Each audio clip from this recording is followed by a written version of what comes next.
Happy Walking Dead Monday, which The Walking Dead comes on Sunday, but we podcast on Monday, so therefore happy podcasting Dead Monday. I know. I'm pretty. I'm reeling. I'm excited. I just like minutes ago finished watching the episode. I watch Amazon Prime, so I have to watch it the following day. So you have to avoid the internet hardcore. Oh yeah. You know, Sunday night through Monday morning.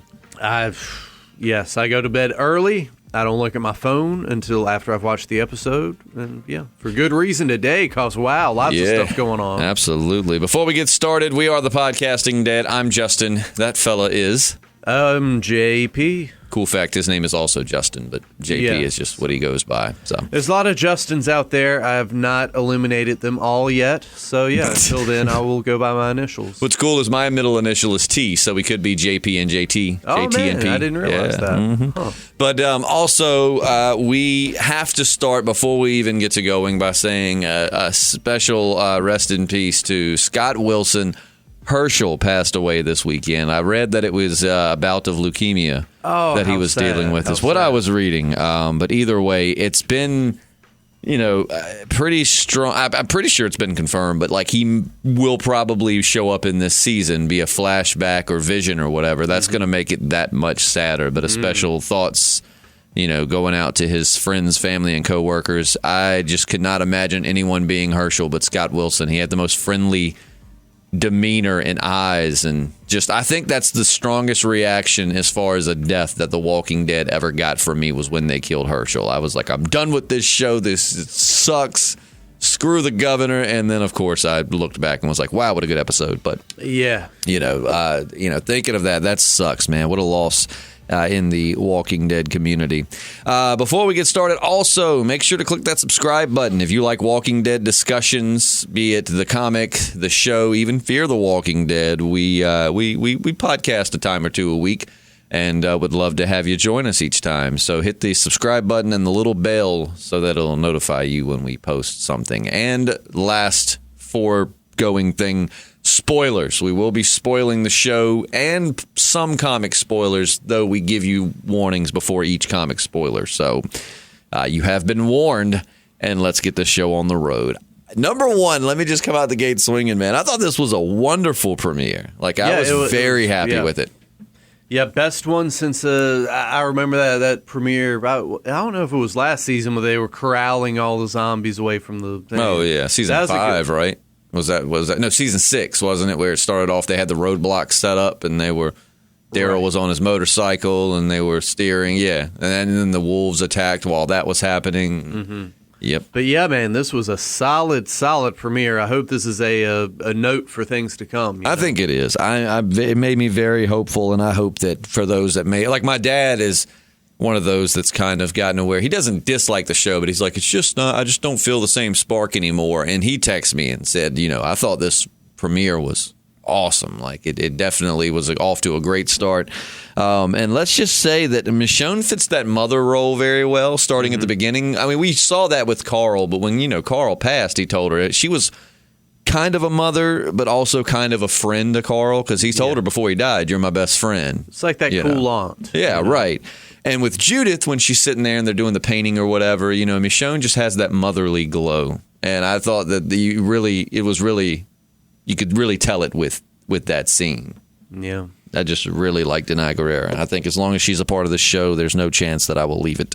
And hopefully she'll be around for a long time. Definitely came in handy in their little adventure through Washington, D.C. Yeah, she did. That was cool seeing the ruins of the old Capitol. If D.C. was just deserted, what do you think would be the first thing you'd go for? The Smithsonian. They have some cool stuff in there. Yeah, get like a General Lee sword or something. Yeah. If I was Rick, that's what I would grab. Or Grant's, just to lead the charge. I don't know what side of the country I just want someone important sword, damn it. Don't care who it is. I want a cool sword. He's got a cool bat. It's kind of a little symbolic there. He's got a spiky bat. Negan had a bat full of barbed wire, so a little symbolism there. And how about a rat's new hairdo? She's got like bleach. What do you think she found bleach in the apocalypse to do her hair?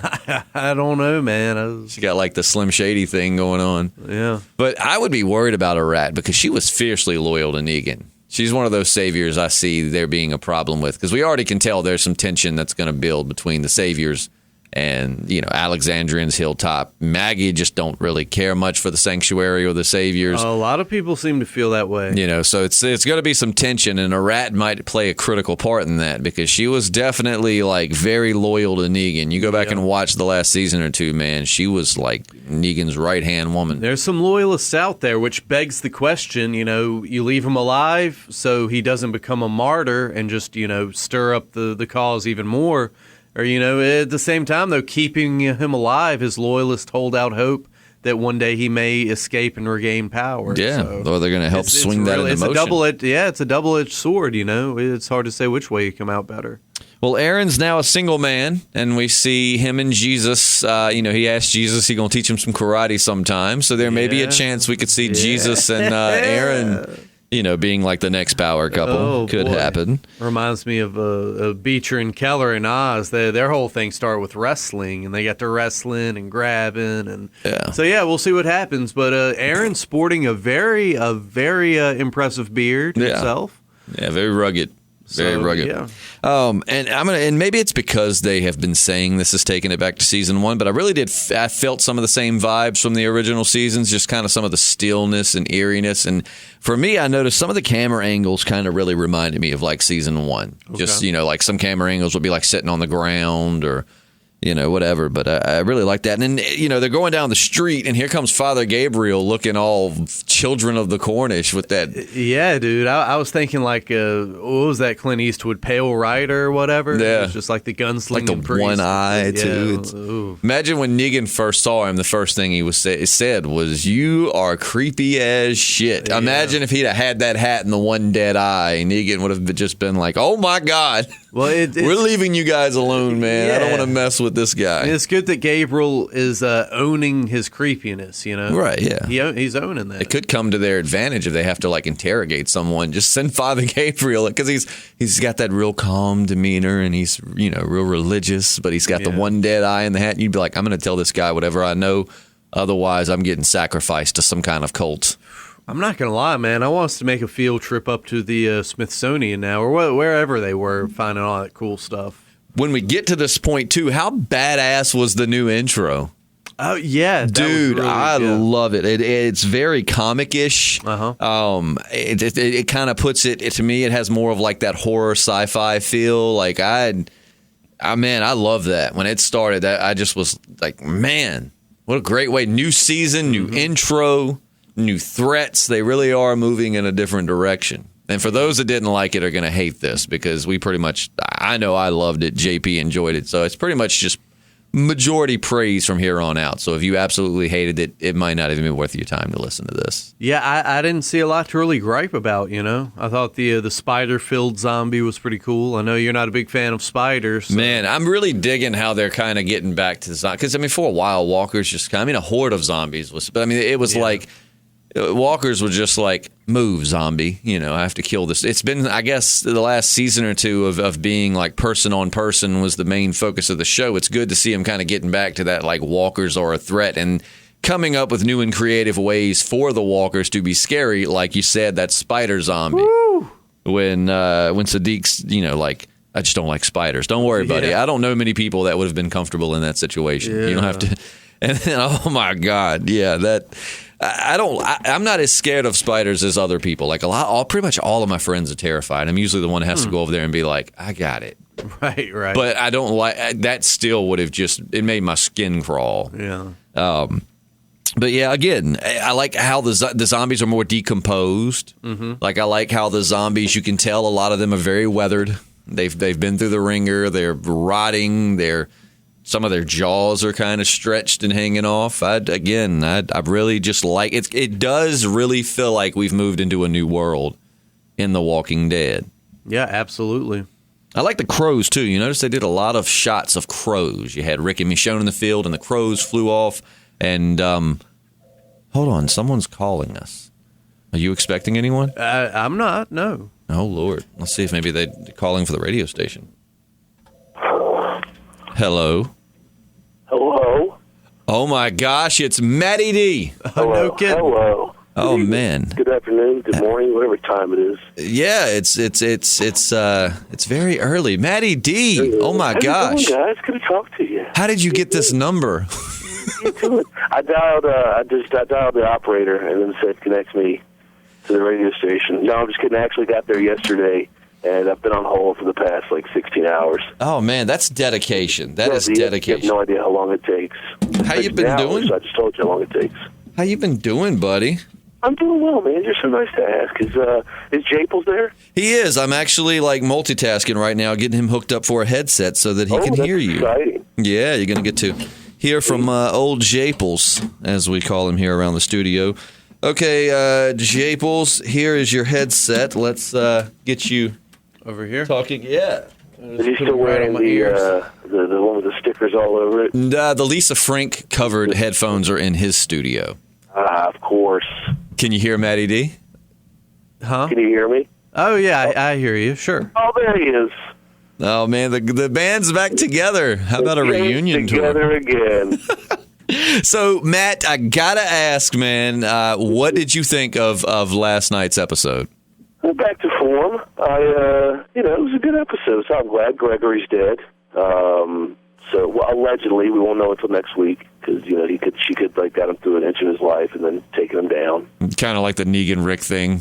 Right, the brain can go without blood for 3.5 minutes. Yeah, and it wasn't the kind of hanging where you drop and your neck snaps. Yeah, so that's he got the worst kind. Like the neck, if you do the neck snap right, you go out and then you just you die. But he got the slow, agonizing. Again, something comic book inspired. No, I'm fine with it. I'm fine with it being dead. I'm glad he finally got his comeuppance.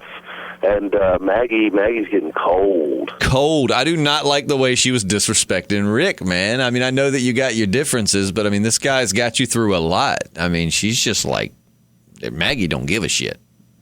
I'm trying to think what other highlights I had. I don't know whose baby that is. I don't know. They say it's Judith, but I don't know whose baby that is. Yeah.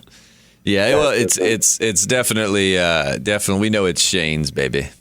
Yeah. Now, when Maggie's baby got when she was attacked and the carriage got knocked over and the baby hit the ground, were you? I know you love pushing over strollers with babies in them. I've seen you do it multiple times. Was that a highlight for you? Goosebumps during that scene. That was probably my favorite scene in the past 5 seasons. I could tell. Right there. I knew it would be. I thought they should have taken it a little bit further, but I'm not a writer for the show, so probably for the best. Oh, Matt, something else too. I know you were a fan of Resident Evil video games back in the day. Did you notice that the entrance to the mansion the entrance to the museum kind of resembled the mansion from Resident Evil 1? I didn't think about that till you just said that, but now that you say that, I do think about that. Yeah, it had the dual stairwells. Yeah, the dual stairwells going up. It's a little bit brighter. The Resident Evil mansion was kind of dark and gloomy-ish, but not as many typewriters as I remember. Were you as Matt's very into cinema and films? As soon as you saw that glass floor, tell me you knew it was going to break, right? Oh, absolutely! It's like what was the movie? The Day After Tomorrow. Same exact kind of scene where they're walking across the glass ceiling, like all the dudes in the big parkas and everything. But yeah, same thing. Speaking of that, I'm more excited for King Ezekiel than I am for Carol. I'm as excited about it as he is, not her. Yeah, about their relationship. She seems not too into it. It's just one of those classic, I don't want to get too close and get hurt type things, I believe. She's just looking for a fling. She just loves him and leaves him. Right, like King Ezekiel wants the full package. He wants the marriage, the long-term commitment. Carol just getting her some. King Ezekiel wants the full package. Carol does not want the full package. Speaking of Carol, man, her and Daryl's talk, the one thing that I noticed in this episode, and I've got to say, if they keep going this way, maybe they can make me like Daryl again. Even though I am sick of the Daryl and Rick disagree thing, I got to say, I'm glad they wrote Daryl more than just a few grunts or one-liners. Yeah, you won't have to worry about Daryl and Rick disagreed for long. Oh, right. Yeah. Oh, man, and I was telling JP before you called, Matt, they've pretty much, I think, confirmed that Herschel will be making a cameo in this season. How much sadder is that going to be now that Scott Wilson's passed away? Oh, rest in peace. Well, it's The Walking Dead. They can always bring anybody back. We're going to find out who murdered him. I'm going to find out. Oh, man, I forgot. Matt didn't watch season 4. Oh. No, it's going to be set. Jadis, I think we learned she was a teacher, like an art teacher maybe there, because she made a comment about when I was teaching here or something or another, which makes a lot of sense. Like the kind of person that would teach someone how to finger paint.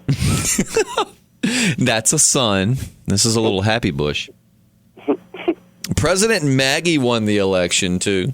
We had an election between her and Gregory. I would have loved to have seen like the campaign slogans and ads they would have made. Let's not forget Jesus was doing the counting. So, yeah, Gregory, he raises a nice point. You know, that's how I won so many senior superlatives in the yearbook. You know, I had my cousin in yearbook. He was counting the votes. So who won the popular vote, though? That's the question. That is. What superlatives did you win, JP? I need to hear this. Oh, geez. Obviously, most handsome. Obviously, no. Take pictures in a women's restroom.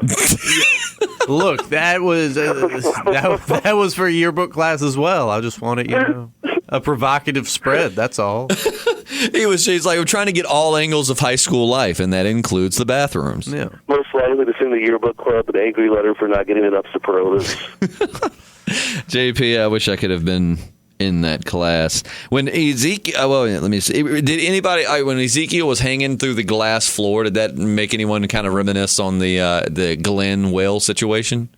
Oh, it was a very similar type deal. I mean, of course, it was a bunch of zombies versus one just very large zombie, but still, it definitely kind of was a throwback to Glenn hanging in the whale. I'm not gonna lie, man. You were making way more connections to this episode. I was just kind of like spaced out watching it, but you actually were using some brain power. I took notes the whole episode so I could kind of keep up. But I was really digging it, man. I was not ready to see Ezekiel die, and thank God that he didn't, because when that zombie got close to his foot, I was like, man, they're coming out the gate killing some big players. And then, of course, Daryl's crazy accuracy with the crossbow. I don't think anybody big's going to die. Oh, sorry. Go ahead, JP. No, I was just saying, oh, yeah. Oh, I'm really glad that I let you go and say that. I'm really glad. Yeah. Now, I'm going to say that I don't think anybody big's going to die until that fateful episode. Yeah.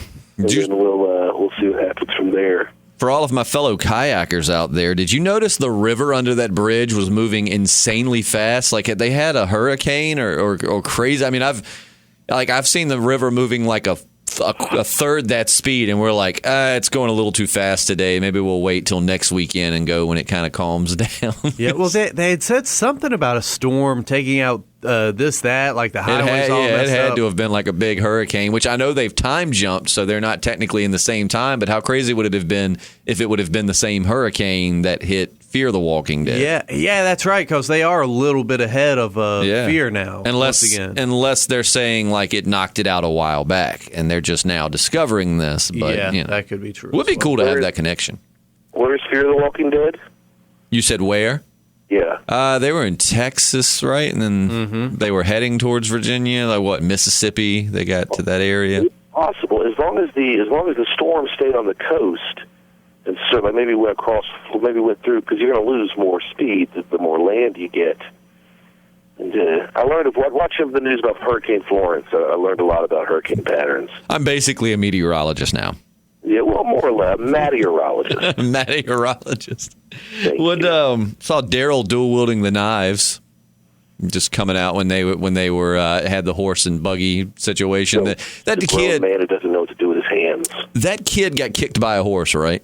Yeah, what an asshole horse! Like he's trying to save your life. This dude just died trying to save you. Coming out, horses are assholes, man. Like you search like ponies, horses. We have wild horses in North Carolina, and apparently you're not even allowed to get near them. Not because they're majestic and endangered, but because they're assholes. Yeah, I mean, I'm sure you'll have people like, the horse was scared. No, that horse was an asshole. That kid would come out there to save the horse. Like, the only reason he died was saving horses, and a horse repays the favor by kicking the ever-living shit out of him. What all horses ever know is, like, I'm sorry, but your kind tries to jump on me and ride me, and I'd rather not have that. So let's just kick that in the butt.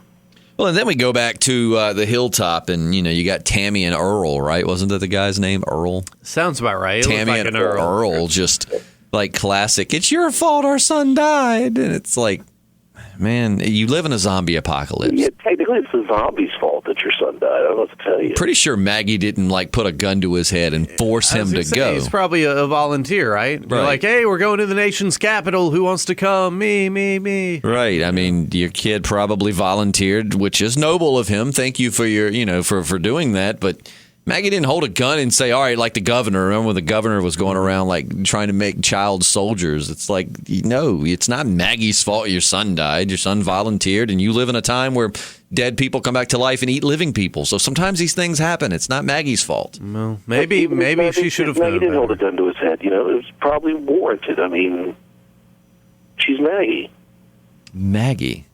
Maggie ain't playing this season, man. And then we got, what's his face? What is that Savior's name? I feel terrible for not knowing it, but the one that was actually like the good guy last season. I knew his name all the way up to this point because I've rewatched season 8 twice. You're asking the wrong guy. But anyways, we hear him singing. Eugene. You're thinking Eugene. Mm-hmm. No. But this guy, he starts singing, and I'm like, please let's not have another Beth. This guy's, Beth... The actress that plays her is a singer in real life, and they used every opportunity they could on the show to promote her singing. So I hope that that's not the case with this guy. He's a singer in real life, and then they're just going to flood the whole season in and out with his singing. But that's just me being cynical because I really got tired of hearing Beth sing. So good job to that guy. He was singing at a funeral, so it's more warranted, I guess. But I'm telling you, you would have hoped that Gregory maybe had some personal growth. During this time jump, but he's just become sleazy. more. I mean, he caused a relapse with Earl. Earl was off the hooch, and then Well, that's why Gregory gets them all liquored up. So that's why I put a note right here at this point that says Gregory reminds me why I don't like politicians. Mm-hmm. Because as out there as he is, I feel like Gregory is a pretty accurate representation of the majority of politicians. Exploit every weakness. There's some decent ones out there, but the vast majority are just weasels who have their own self-interest and motives, and Gregory is the perfect example of that. Douchebag. But he got his. Did you see Eugene looking more grown up with the polo and looked like he had a haircut? It was picture day. He did look like he was dressed up for picture day. I'm ready, Rick. I just want to say, I just want to remind everyone, I believed in him the whole time. I always believed in him. You did, and I totally thought he was just done. They were just straying from the comics completely. Because if you in the comics now, Eugene's a big part of that community. I mean, he's more than just the cowardly genius. He actually is up front and center with a lot of things. And I thought, man, they're going to deviate a lot from the comics, and he came back in a pretty big way, but I still think I'd be a little weary of him. Oh, yeah. How can you not? You've noticed he's not living in Alexandria, that's for sure. And it said, it's been a year and a half since the Negan thing? I think so. Wasn't that the time jump? Which makes me wonder if they're going to pass. Because, Fear the Walking Dead, they were teasing going to Virginia, and then they didn't. But the thing is now, they ended, current time with the last, season of The Walking Dead pretty much. Took place right after that. And went on a little while after that. So I wonder if the Fear the Walking Dead is going to catch up with them in the timeline, or if we'll hear about Rick referencing Morgan came back that one time for a little while. You know what I mean? Yeah, the timelines are funny because how many months did it take for Morgan to walk to Texas? Yeah. So I don't know. I don't know where they are exactly. You notice too that Daryl is taking Dwight's place from the comics. Oh, because after the all-out war in the comics, it was Dwight who was in charge of the sanctuary. And Dwight did not want that leadership. He didn't want to be in that position. He wasn't happy with it. And we're seeing a lot of that with Daryl. Daryl doesn't like being in charge of the sanctuary. He does not want to stay there. And a lot of Daryl-Dwight parallels there. Yeah. It's weird that Daryl is in charge when he's the one that ran that that van or whatever through the sanctuary and killed a bunch of civilians. So. Yeah, you think that they wouldn't take too kindly, be can we get anybody but that guy? Yeah, I was going to say that's probably a reason for the whole Negan graffiti and stuff. I don't know. Saviors. And of course, the guy that he makes clean it up, his name is Justin. Yeah. Great, my name's finally dropped in this show, and I'm just a wall cleaning henchman. That's wonderful. It's just like real life all over again. Oh, jeez. Yeah, I was going to say there's actually something splattered on the bathroom wall. If we finish this up, you can get time. JP, we've talked about this, man. Put more fiber in your diet. I'm tired of cleaning these messes up. Look, you eat what you want to eat, and I will eat everything else. I got to mention Matt. Matt coined this name. We got what I feel like in my notes. You can read. It says, "Ooh, naked Rishon time," because Matt, of course, Matt coined Rishon, the Rick and Michonne combo. But I was like, she was under the blanket, so I thought, okay, they're laying there after the nasty. And then I put, oh, never mind, not naked, when she leaned up and she had on a shirt. And then I put, okay, naked Rishon time is back on, just off camera. I don't know what I think it's watching Avengers and Black Panther as much as I have in the past few months. I think she looks better bald. Think so? I don't know. In my personal opinion, I think I like her better bald. Well, she has. I'm not really that big on women with short hair, like shaved hair, but she rocks it. Yeah, she does. I was saying before you called that I really believe that as long as Denai Guerrero's on this show, I'll have someone that I'll still be very interested in. I enjoy her not just in The Walking Dead. Her character on Black Panther and the Avengers is awesome. She was a complete badass in Black Panther. You can't deny that. But and then no, geez, I caught that. Man, and I didn't. I'm just trying. I'm looking at what part of the show's next. That was really good. Really good. Kudos. Hold on. No, you don't deserve that. Sorry. I do. Two little things real quick that I had problems with the episode. No Negan. Kind of want to see what was going on with that. I got a reason for that, but go ahead. And I'm not buying the whole corn into ethanol thing. The whole what? Them using corn to make gasoline. At the beginning of the episode. Really? Yeah, I'm not buying that. That's not. I think it takes way too much knowledge and way too much technology. We're not even there's colleges that kind of are still studying that technology. So I don't know if it's that easy to do that they're making it look as easy as it is. So you don't just need 3 barrels and you can make some ethanol? No. Actually, you got to turn I was looking it up. You have to turn the corn into glucose. Then you got to turn the glucose into ethanol. So it'd be a very hard process. Very, very difficult process. Matt, you haven't. You know what? I believe in them. You haven't been able to hear it, but I used a sound effect when you said something, and so for the last minute and a half, I've just been throwing the most random sound effects. I can't wait to hear that live or hear it in post. Yeah, hopefully it didn't. I'm trying to think of something here to go with what I'm saying because they're so random. They're in no order, but I just hope you don't mind that I played them while you were talking. I would never mind. Well, I do now. I didn't at the time. If you wouldn't have told me, then there's nothing I could have done about it anyway. Oh man. Whatever. You know what? I'm not going to lie to you guys. I got to take a shower. I got to get up. It's time to get up and get the day going. And it's been great. I appreciate you calling me. I called you, so let's not lie. I'm not going to sugarcoat it. That's the way it happened. But I appreciate you taking my call. Yeah, and we were gonna say this because we had somebody comment and so what's up with Matt? And we've explained it a time or two with you on the phone. I just wanted to clarify it for those that listen a lot. Matt, I'm trying to avoid that person. Oh shoot. Well, Whoever it was that said it, I'm trying to avoid them. Matt lives like a 30, 40-minute drive from the station. So, and also Matt doesn't start his shift until 11 o'clock. So to drive here at 7 in the morning and then sit around and wait or have to drive back home and back, it's just an inconvenience. But thanks to the miracle of technology, we can have Matt on the Walking Dead podcast. And a miracle it is. Just like what a sweet miracle it is. Well, Matt, I will let you go get your day started, man. We're going to wrap up, but we thank you so much for calling. We look forward to hearing your thoughts as we get into this season. Always a pleasure, guys. I'll talk to you soon. All right. See you, Matt. Bye. I just had to throw one more sound effect in there. Oh, man, he just hung up on us cold. You hear that? The silence. I apologize for all those random sound effects. Once I started, I just couldn't stop. But, so... Actually, Matty D didn't hate this episode, so that's... I don't know that we call him Matty D on the podcast, do we? We always just called him Matt. So, no. If you hear us and you're like, why are they calling him Matty D? Because that's his radio name is Matty D. Mm-hmm. So I have to... JP Slim. Yeah, JP is JP Slim. I'm the one with the boring name. I'm still just Justin. But, so thanks for Matt for joining us, and I'm so glad to see that he didn't hate this episode. Yeah, it was good, man. It was good. And, Gregory really kind of having more balls on the show than he did in the comic. You remember in the comic, spoiler, comic spoiler, Comic spoiler. He tries to poison Maggie. Right. He straight up comes I was wondering. I meant to ask you that. Didn't he try to poison her? He straight comes with a knife at her this time, which, I mean, at first he tries to get drunk in, what was his name, Earl or whatever, and Earl, man, he had a nice cloak. I wonder if he was saving that cloak for like a stabbing occasion. I don't know, but yeah, and I wonder if, he's got to get doled down some punishment, right? Because, he was getting ready to straight up murder Maggie as well. I thought, too, man, when he was standing there, I thought it was him that was about, like, they were about to just straight mow down him and his wife. You know what I mean? Like, they was standing up there.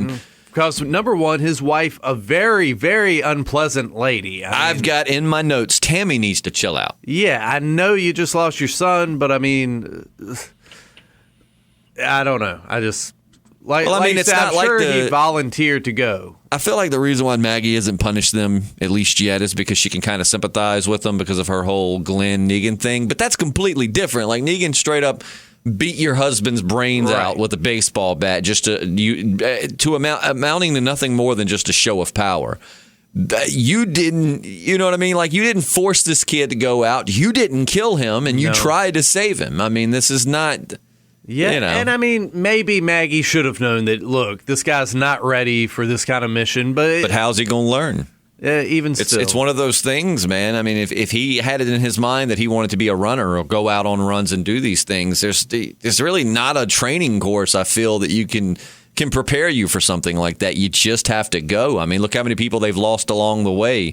Yeah. It's just you do it, and sometimes it's luck. Some of them survive purely off of circumstance. Some of them are just badasses. Like, as much as he's irritated me the last few seasons, Daryl's, he is a badass. So he just survives because he's a badass. As with Rick, Michonne, some other characters. But it's like, obviously this guy wanted to do it. He didn't look like he didn't want to be there. Yeah. Apparently a lot of animosity towards the sanctuary because, his parents were like, all this so the sanctuary could get a plow. Right. So, apparently Maggie's just... a broken plow. Yeah, they should be lucky that we just let them live. Again, I say F that horse. I'm going back on the horse thing. F that horse. If they wanted to kill anybody, they should have found that horse. And told the parents. Maggie should have been like, that's who's responsible for your sons. Which I think he was already bit before he got kicked. But whatever. That horse was more responsible than Maggie was. I bet the PETA animal peoples are just like, screw this guy. Yeah. I'm an animal person, too. I love my dog. My cat's not so much, but I do love my dog. Mm. But, I guess in kind of getting towards the end of this, man, we didn't get Matty D's rating for the episode. Keep talking, JP. I'm going to text him and get his rating. Okay. Well, what do you want to talk about? I'm sure he's going to rate it, relatively high. How was your weekend? Tell us about that. I got called into work yesterday, so that was fun. Oh, man, you were looking forward to having the weekend off. Yeah.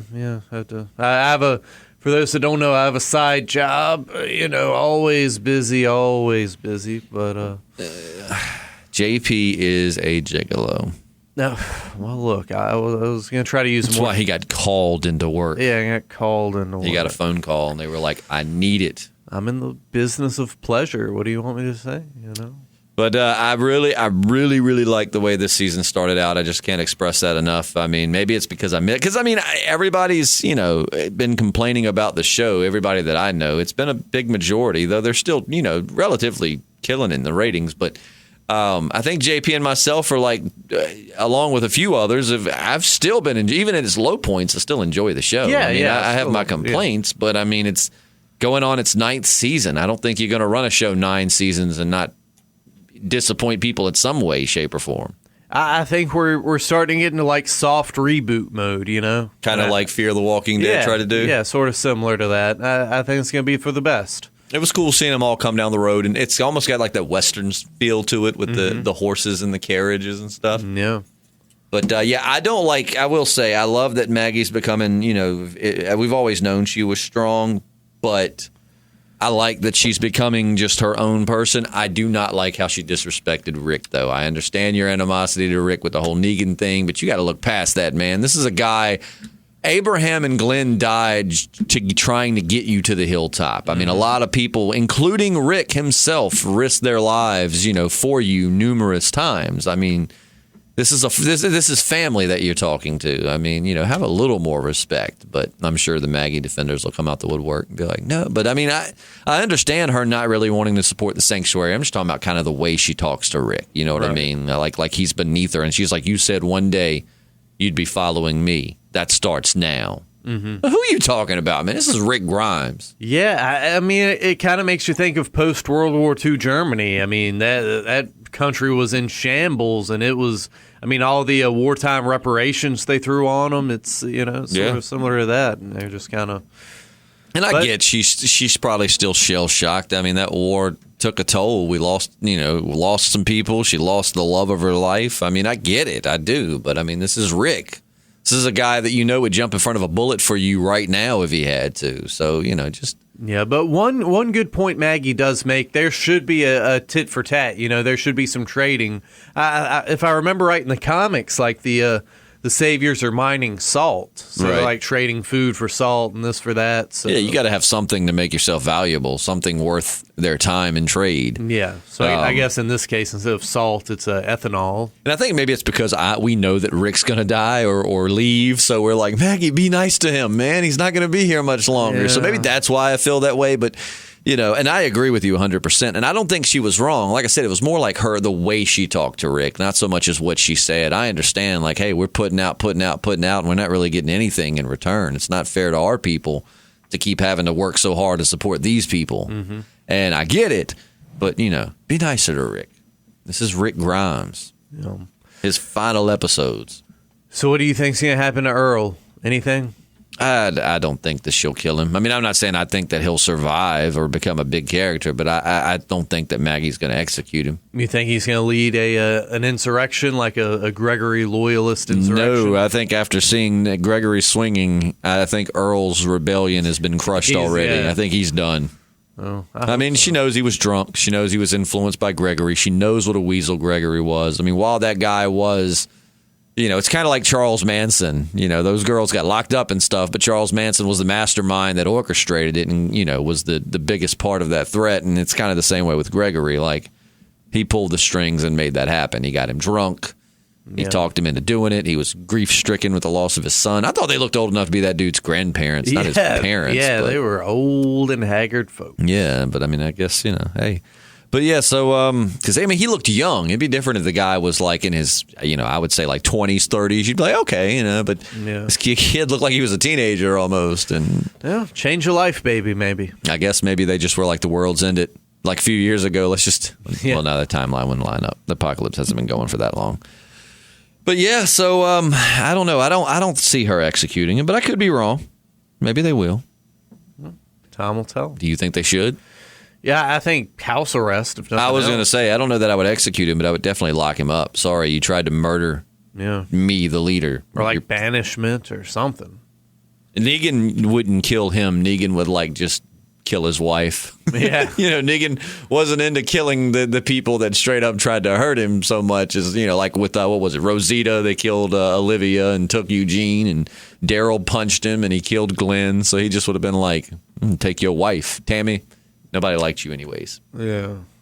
But yeah, no Negan. Oh, I forgot to tell Matt, too. I actually watched the first probably 10, 20 minutes of The Talking Dead. And they said the reason why there was no Negan in this episode was because you just had, a full Negan-centric season. Like, it all revolved around Negan for the most part, Negan and Rick. So they figured you just can't please everybody, man. You know what I mean? It's like... they wanted, and I get it. You want to see, at least, give me a minute or two of Negan. Let's see him down in that cell. But I think we will see him next episode. They just said they knew that it had been very Negan-driven, and so they decided to take an episode off from Negan before they get back into that. It kind of goes along with the "It's a New World" type thing. If you'd have seen Negan out the gate, it probably would have felt like it's just picking up right from last season. I think they wanted you to feel that it was still feeling the repercussions of that, but that's in the past. And they've moved forward, and it's a different time now. Well, I'm sure we'll get Negan before, Rick leaves. Also, if you watched The Talking Dead and you were like, why didn't they pay respects to Scott Wilson. Talk about Herschel dying. Chris Hardwick had tweeted when he found out that Scott Wilson had died that they had already taped that episode of The Talking Dead before they found out that he had passed away. Otherwise, of course, they would have paid tribute. So you can probably expect them to pay some tribute to him next Sunday in that. So just in case you were wondering, because I was like, because it used to be live, and I had read somewhere they were going to start pre-recording it and just had forgotten. I'm like, why aren't they mentioning Scott Wilson, man? I mean, Herschel was probably one of the most memorable characters from that show. Definitely the most memorable, moral compass from that show. Yeah, without a doubt. But that's why. But yeah, so as we move to the end, I guess it's time to rate the episode. I'm putting my hand on the table. I got Matty D's. Let's go ahead and give his and get that out the way. He gave it 3.5 out of 5 stars. Not bad for Matt. No, not bad at all. All right. Now, are you ready? 3, 2, 1. What did you put? We both held up 5. Yes, Yeah. I don't know that I've ever given an episode 5. Maybe I have. If you've listened to us, this entire time, let me know if I have. But I was not disappointed at all. No, I was me neither. entertained. It was new. It was interesting. There's some big things happening. It's doing a lot of setup. Daryl now has lines. I was very happy with this episode. One of the best premieres I've seen in a while. Absolutely. As hit and miss as it's been in the last few years, I was very, very pleased. Yeah, they've been telling us all year that season 9 is going to have a whole different feel. We're getting back to some of the things you loved about the early seasons, and I really did feel that way. And maybe I hope it's not that they conditioned me to think that, but there were things that really reminded me of season 1. Like the walkers feel like far more of a threat now. Whereas before, like I said, they've had their moments, but it just kind of was like, move, zombie, I got to kill this guy. Yeah. I like how decomposed. I like how it feels like a new world. It's the same place we've been, but yet there are new things to learn about it now. Solid all the way around. So, again, if you've made it this far, please make sure to hit that subscribe button and the bell so you'll get notifications. And we podcast every week, sometimes multiple times a week. We might get back on our comic podcast. I think we've finally got our comics sorted out, and I think we'll start getting our because if you don't listen to the comic podcast, basically we've had our local comic shops got new owners, and it's been it's transitioning between the owners. So it's been a few times where we've had an issue here or there. They're doing a great job, but an issue here or there missing. So once we get those back steady, we will start back on the Pool List podcast. Yeah, man, I've got so many issues to catch up on. Yes, you do. Also, any Walking Dead news we hear between now and next Monday, we'll definitely podcast about it. But in the meantime, at bare minimum, we will see you next Monday. Next Monday it is. For episode 2. But I'm Justin. Yeah, I'm JP. Do you want to do a Matty D impression? Oh, gosh, I'm not the man for that job. I can't do that. Oh, come on, you can do this. Sign off for him. I'm Matty D of The Walking Dead. Is he a British guy with a cold? He may very well be. I don't know. We're the Podcasting Dead. We'll see you next week.